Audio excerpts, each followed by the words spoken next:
메인 예배를 부목사들이 18명이가 되거든요. 부목사님 돌아가면서 해라. 돌아가면서. 그랬더니 2부, 3부, 4부가 똑같이 와. 아무래도 담임 목사님 설교를 들으려 할 거 아니에요. 메인 예배를 한 번에 해결이 됐어요. 주차장 문제가. 그래서 그거를 보면서 내려놓음이라는 것이 그런 부분이 있구나. 어떤 목사님이 대형교회에서 메인 예배를, 주 예배를 부목사님으로 하라 했어요. 그래서 뭐 교회도 많이 이제 이렇게 개척도 하고, 수지 그 선한목자교회 같은 경우는 아마 한 그 교회에서 제가 전에 듣기로는 추수감사 헌금이 한 10억 정도 들어오는데 그 헌금으로 교회 개척한 데 쓴다 하더라고요. 빚이 많은데도 불구하고. 그래가지고 수지 선한목자회가 대표적인 교회지만 제가 통계표를 보면서 깜짝 놀랐어요. 왜냐면 처음에 한 100명 정도 가서 이렇게 같이 이제 거기는 사역을 하도록 1년 동안 이렇게 권사되고 장로될 때 한 번은 1년은 바깥에 나가서 그 형제교회 가서 봉사를 하고 와야 되거든요. 그래서 한 100명 정도가 글로 갔는 줄 알았는데 부담금이, 그러니까 정직하게 보고하는 교회는 즉 130억 정도 작년에 보고를 했는데 거기에서 부목했던 분들도 정직하게 보고를 해요. 아버지가 바르게 투명하게 살면 자식도 투명하게 보편적으로 살아요. 그래서 처음에 개척한 때 1억이야. 그 다음에 3억, 그 다음에 6억, 그 다음에 10억, 14억, 10몇억, 지금 10몇억까지 제가 봤었는데 하여튼 매년 몇 억씩 늘어나는 거예요. 그래서 전번에 선한목자교회 바로 앞에 있는 그 커피숍의 주인보러 어디 다니세요? 그랬더니 그 수지 선한목자교회를 다니신다 하더라고요. 그래서 왜 교회 바로 앞에 두고 선한목자교회를 안 가고 거기로 갔어요? 그랬더니 그 주인 그 사장이 거기가 기도가 더 뜨거워요. 그 목사님이 어느 목사님인지. 그래서 그런 부분을 들으면서 지금 우리 감리교 본부에서 선도해 나가는 교회들이 투명한 교회. 근데 그 교회와 비슷한 규모를 갖고 있는 교회 중에서 부담금을 3분의 1밖에 안 내갖고 연회에 막 소리도 듣는다든가 이런 교회도 있고, 그런 부분은 제가 그 20년 동안 있으면서 제일 안타까웠던 부분이에요. 그래서 왜 그러냐면 우리는 장감성 이렇게 하잖아요. 근데 규모가 어느 정도 차이 나냐면 우리 감리교회 1위부터 22교회 합한 그 경상비 수입이 명성교회라든가 이 대표교회들 있잖아요.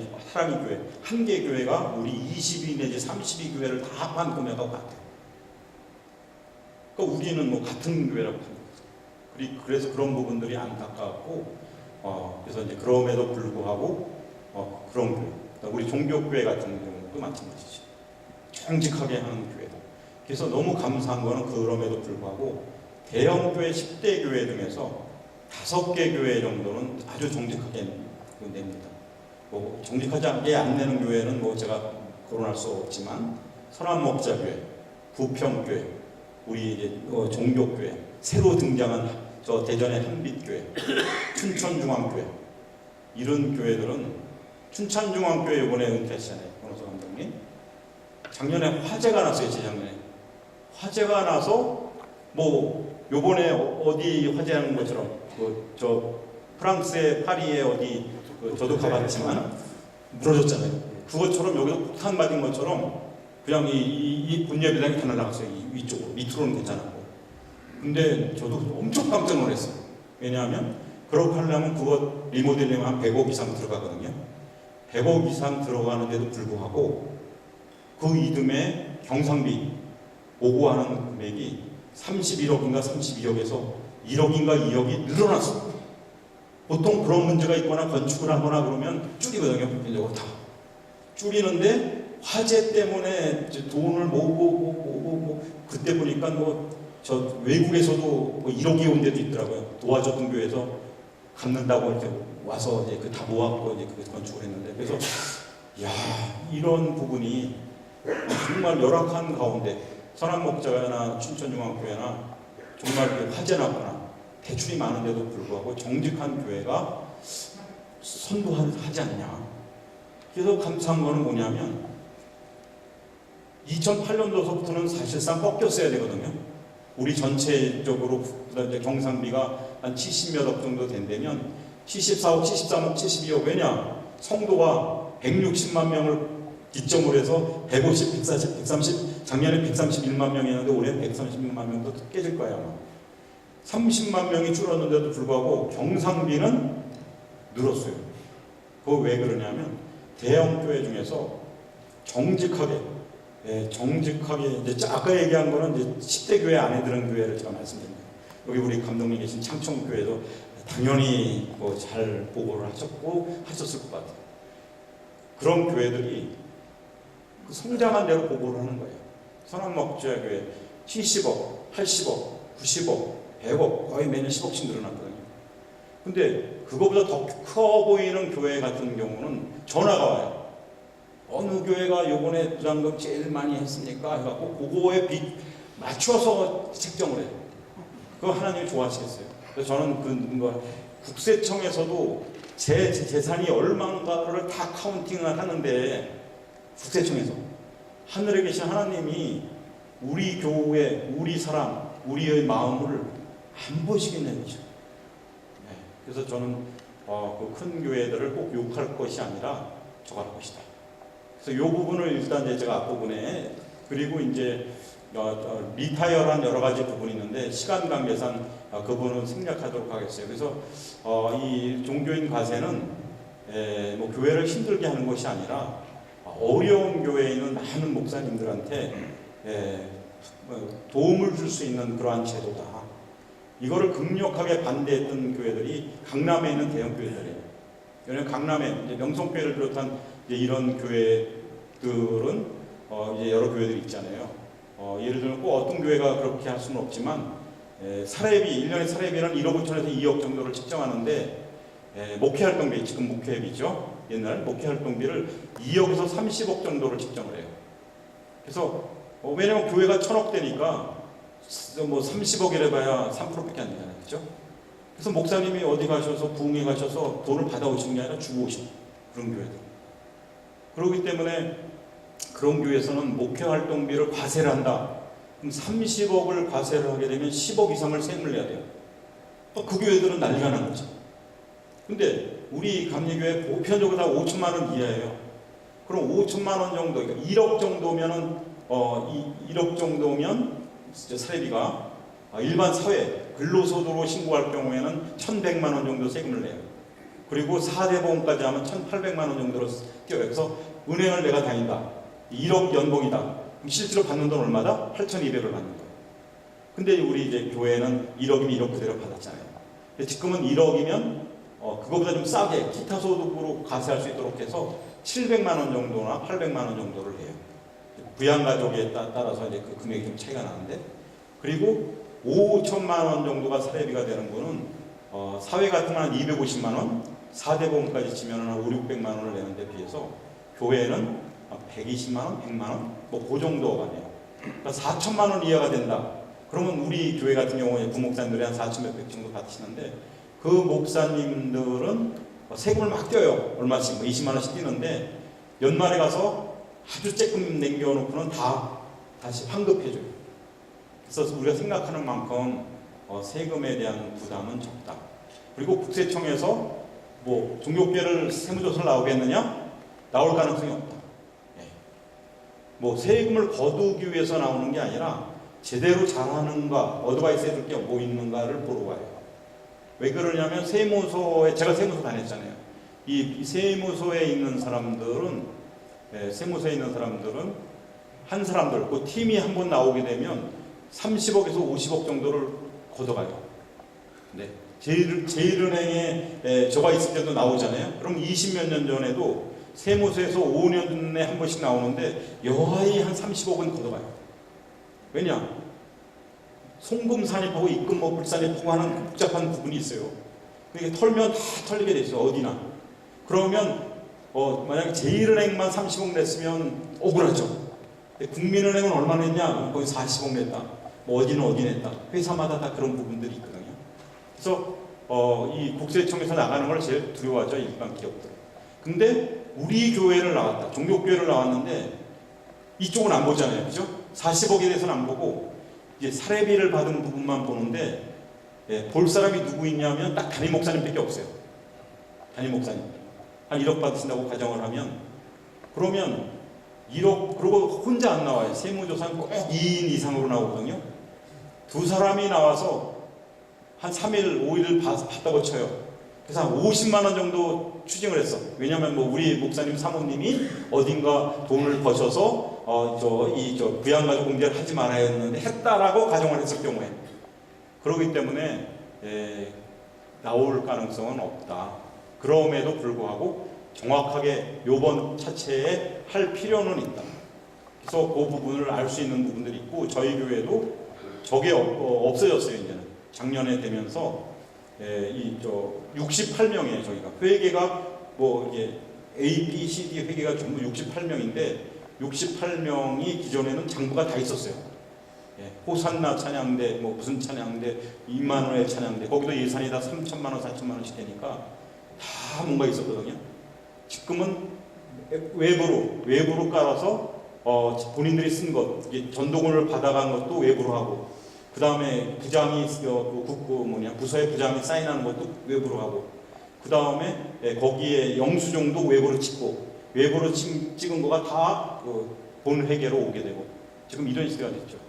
그리고 또 스테반 이쪽에서 만든 걸로 2,000명씩 되는 걸로 옛날에는 수첩을 만들었잖아요. 근데 지금은 수첩이 비밀 안전 보장에 대한 부분 때문에 전화번호를 넣을 수가 없어요.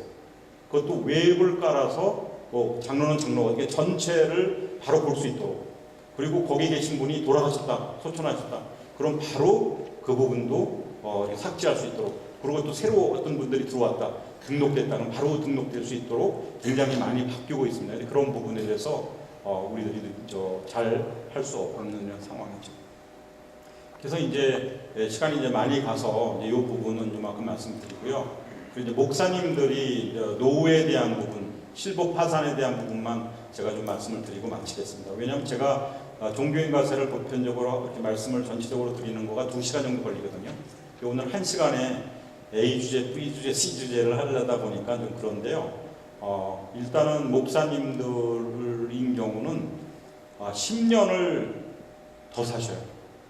그래서 일반 평범한 사람들이 84.21세 이 정도거든요. 2017년도 기준이.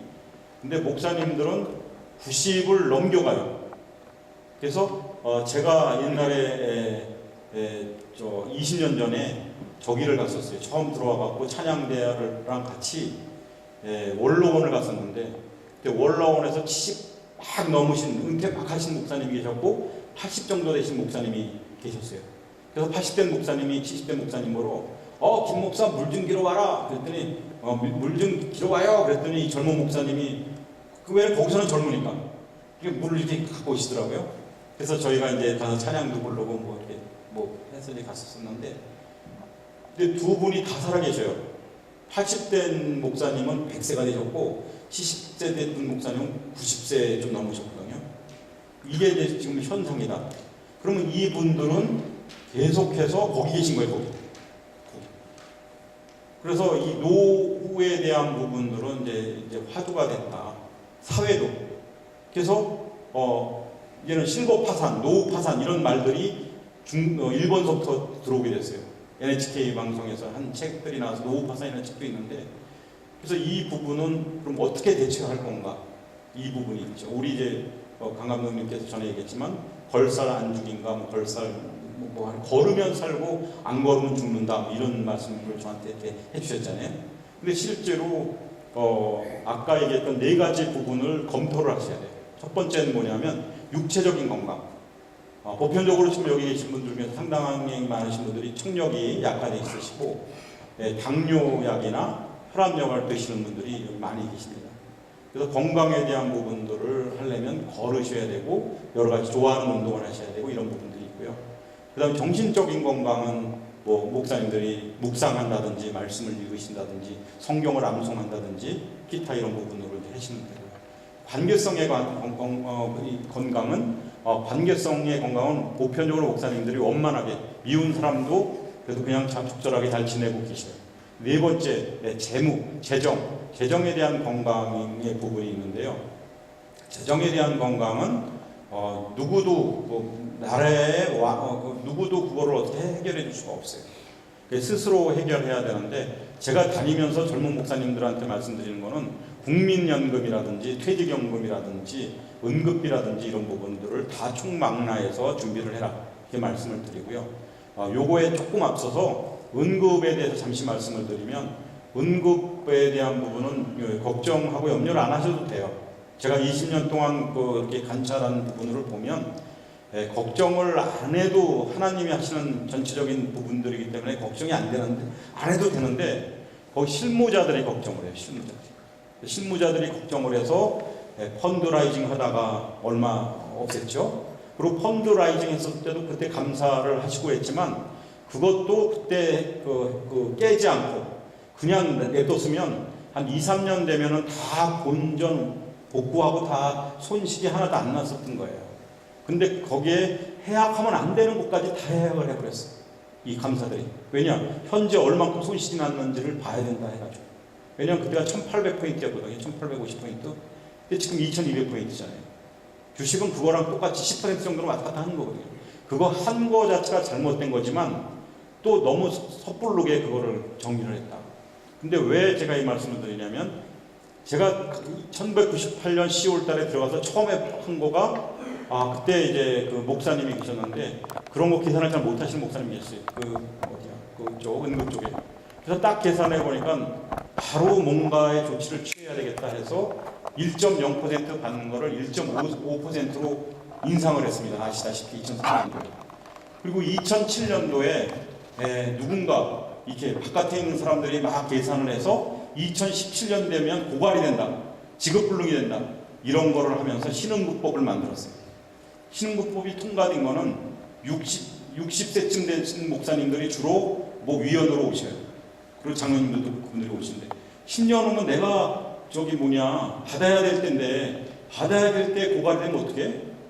그럼 안 되지 하고 젊은 목사님들한테 불이익이 될 수 있는 그 시스템으로 바꿨어요.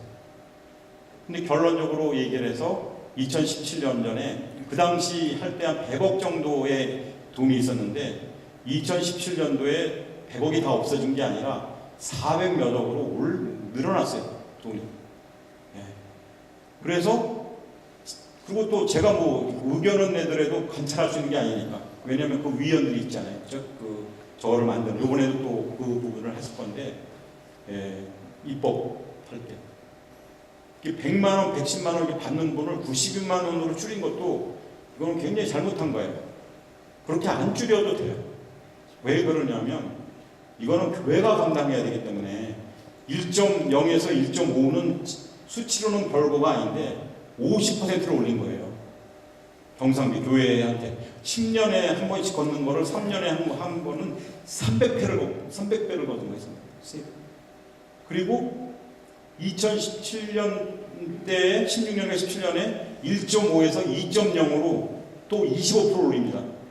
그리고 본부에서 나가는 돈의 0.2%를 해서 2.2%를 지금 받아요. 현재도 몇십억 정도는 계속 플러스되고 있어요. 이제 500억 아마 넘었을 거예요. 그러면 이제 조금 있으면 파리 학번이라 그래도 82년 학번들이 되게 많아져요. 목사님들이. 그분들이 은퇴할 때가 되면 어떻게 감당하느냐. 그러니까 2.2%가 2.5%가 되고 3.0이 되고 3.2가 되고 이렇게 돼요. 그래서 제가 회계부장으로 생각해 본 거는 4.0%가 되면 그 다음부터는 이제 그리고 목사님들이 요새 안 돌아가셔요. 문제는 안 돌아가셔요. 근데 95세, 94세, 90몇 세 되셔서 이제 돌아가시기 시작해요. 그래서 일정하게 100세, 200세를 사시는 게 아니니까. 그러니까 이제 90몇 세 돼서 돌아가신 분들이 있으시기 때문에 수급도 맞게 돼요. 그럼 4.0을 2.2 받다가 갑자기 4.0 내라 그러면 교회가 그거 감당을 못해요. 근데 1.0을 받다가 2.2로 2.2배가 됐잖아요. 그래도 감당하지 않죠. 그거 할 때만 난리를 치지 쬐끔질하면 그냥 당연히 되는 거예요. 미국도 5% 이상 내는 거예요.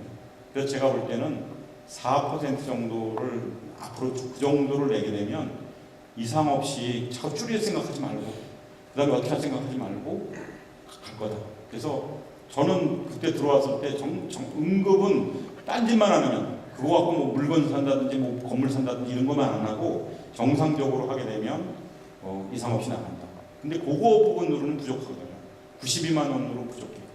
그래서 그 부분을 좀 더 쌓아나가는 부분들은 만약 목사님 같으신 경우에 연세가 이제 전부 틀리시지만 만약에 경제적으로 조금 이렇게 어렵다 그러면 집이 있는 것을 영목이지를 하세요. 영목이지.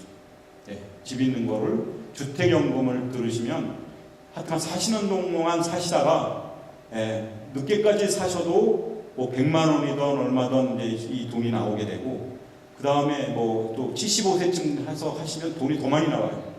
그리고 나머지는 자손들한테 그냥 가는 거니까 앞으로의 시대는 지금은 생존의 경쟁의 시대이기 때문에 1998년까지는 성장의 경쟁의 시대였기 때문에 목사님들이 그냥 축복만 했었으면 됐어요. 3박자 내 영혼이 잘 산가 검사에 잘 되기를 간구하느라 이거면 됐지만 지금은 기도 중에 그 기도가 있어요. 폐업해갖고 목사님 와서 폐업 기도해 주세요. 예. 망했는데 다시 살아날 수 있도록 이런 시대로 바뀌었거든요. 그래서 그런 부분에서 응급에 대한 부분은 걱정을 안 하셔도 되고 저 같은 경우를 만약 예를 듣는다면 저도 재산은 하나도 없죠. 공부에 있었으니까 20년을. 그렇지만 국민연금 138만 원 1년 땡겨 받았는데도 138만 원을 받거든요. 자녀들이 30만 원씩 보내고 있어요. 딸이 이제 회계사니까 뭐 급여도 받지만 그래서 걔 엄마가 너희들을 위해서 아빠가 돈 못 버는 본부에서 회계부장을 20년 했는데 너희들을 대학 보내서 회계사 만들고 뭐를 직장 취업했으니 아버지가 니들한테 결혼할 때 해줄 돈은 없지만 어쨌든 30만 원씩 가져와라. 이상 없이 자동이체 해놨어요. 그래서 기본 200만 원이 들어오죠. 그 다음에 아버지 집은 저희들이 조그만 집 안 가실 테니까 아버지가 그거는 마음대로 하세요. 그래서 이건 65세 되면 영목이지론 할 거거든요. 그럼 70만 원이 나와요. 270만 원. 그리고 아내가 지금 이제 60년생인데 국민연금이 한 50만 원 정도 나와요. 그러면 65세 돼서 320만 원은 기본적으로 급여로 들어온다.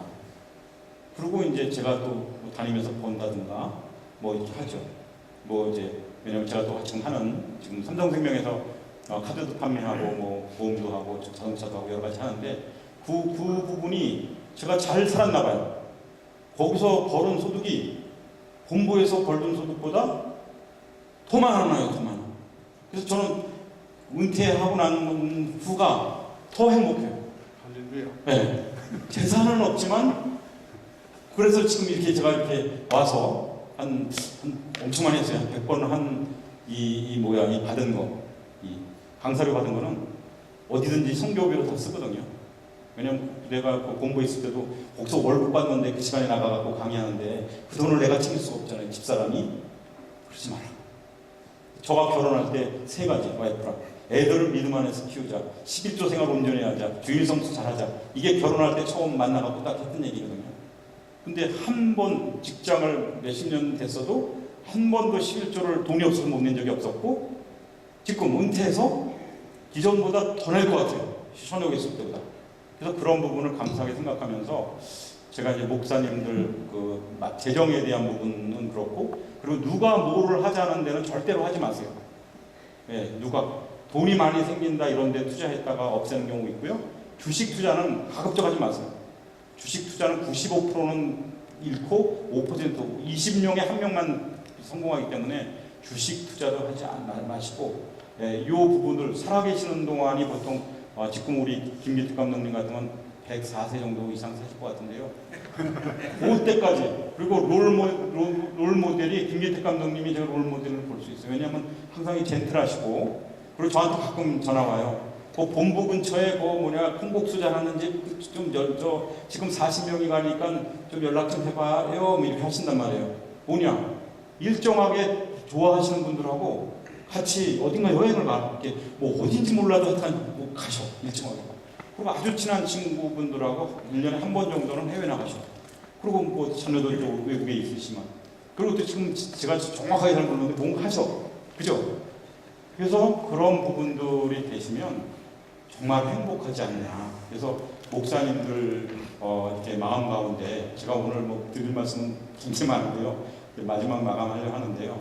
어쨌든 그 노후에 대한 부분은 재산에 대한 부분이 이제는 생존이기 때문에 자식들한테 뭐를 주려고 하지 마라. 미국에 제가 한 18번인가 갔었는데요. 거기서 계속해서 배운 게 그거예요. 뭐냐면 18세부터는 본인들이 알아서 집을 떠나갖고 하게 되고 6만 5천 불 이하의 목사님들은 그 자녀들은 등록금이 미국은 다 면제돼요. 그리고 저게 있어요. 그 알바하는 자리가 우리나라 훨씬 많아요. 그래서 그 사람들은 그렇게 자립을 하는 대신에 결혼할 때 내가 누가 결혼하는데 집에서 반대하고 이런 거 없어요. 스스로가 살아가거든요. 그래서 저도 우리 딸이 대학교 딱 됐을 때 이제 서강대학 나왔는데 들어갔을 때 아빠가 비영리 기간에 있기 때문에 네가 결혼할 때 1,000만 원 밖에는 못 드릴 것 같다. 나머지는 네가 알아서 해라. 그러니까 걔가 아버지 믿다가는 결혼하기 어렵겠다 해가지고 기를 쓰고 공부해서 회계사가 돼서 지금은 뭐 소득이 굉장히 많아요. 아직 이제 미스인데 저 좋은 신랑감 있으면 좀 소개해 주면. 나이가 32인데요. 자기가 원하는 사람은 믿음이 좋고 31, 30, 29, 28 자기 언어를 좋아하겠대요. 이 나이 많은 분들 주세요. 그래서 혹이 하나 있으시면 소개해 주시면 감사드리고요. 그리고 둘째 아들이 저 대학교를 딱 갔어요. 홍대 들어갔는데 너도 마찬가지로 남자는 저 장가갈 때 돈이 좀 있어야 되지만 아버지가 형편상 1,000만 원 밖에는 줄 수가 없을 것 같다. 그러니까 얘도 아버지 믿다가는 장가를 못 갈 것 같다. 그래서 부지런히 자기가 뭔가 해갖고 지금 2명 다 제가 이제 딸은 아버지 1,000만 원도 필요 없으니 그냥 결혼할 때 그 밥값만 좀 어떻게 해주세요. 이제 이러거든요. 그래서 나름 이렇게 다니면서도 감사하게 생각하고요. 목사님들 어쨌든 노후에 대한 부분, 아까 육체적인 건강이 취약한가, 아니면 정신적인 건강이 취약한가, 관계성의 건강이 취약한가, 세 가지는 보편적으로 괜찮을 수도 있고 안 그럴 수도 있는데요.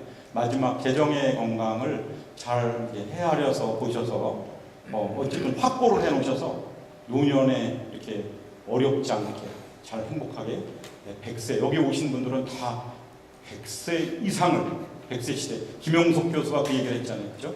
얘기를 하면서 노인이 되고 나이가 들어간다는 것은 늙어가는 것이 아니라 익어가는 것이다. 이 얘기를 하면서 김영석 교수님이 우리 집 제가 저 신촌에 살 때 우리 집 바로 앞집에 있었거든요. 그때 그분이 책을 한 권 주셨어요. 저한테. 그게 중학교 2학년 때인가 언제인데 제목은 생각이 안 나고 딱 한 귀절이 생각나요. 왜냐하면 그래 딱 보니까 사는 것이 중요한 것이 아니라 바로 사는 것이 중요하다. 지금도 기억하고 있어요. 근데 이분이 한 50년이 더 지났는데 지금도 살아계셔서 작년에 140번을 강연을 다니면서 지금도 그러신답니다. 그래서 우리 지금 여기 박 목사님도 아주 열심히 다니시는데 다 다니시면서 건강하게 100세 이상 사시기를 간절히 바라면서 부족하지만 이만 말씀을 마치도록 하겠습니다. 감사합니다.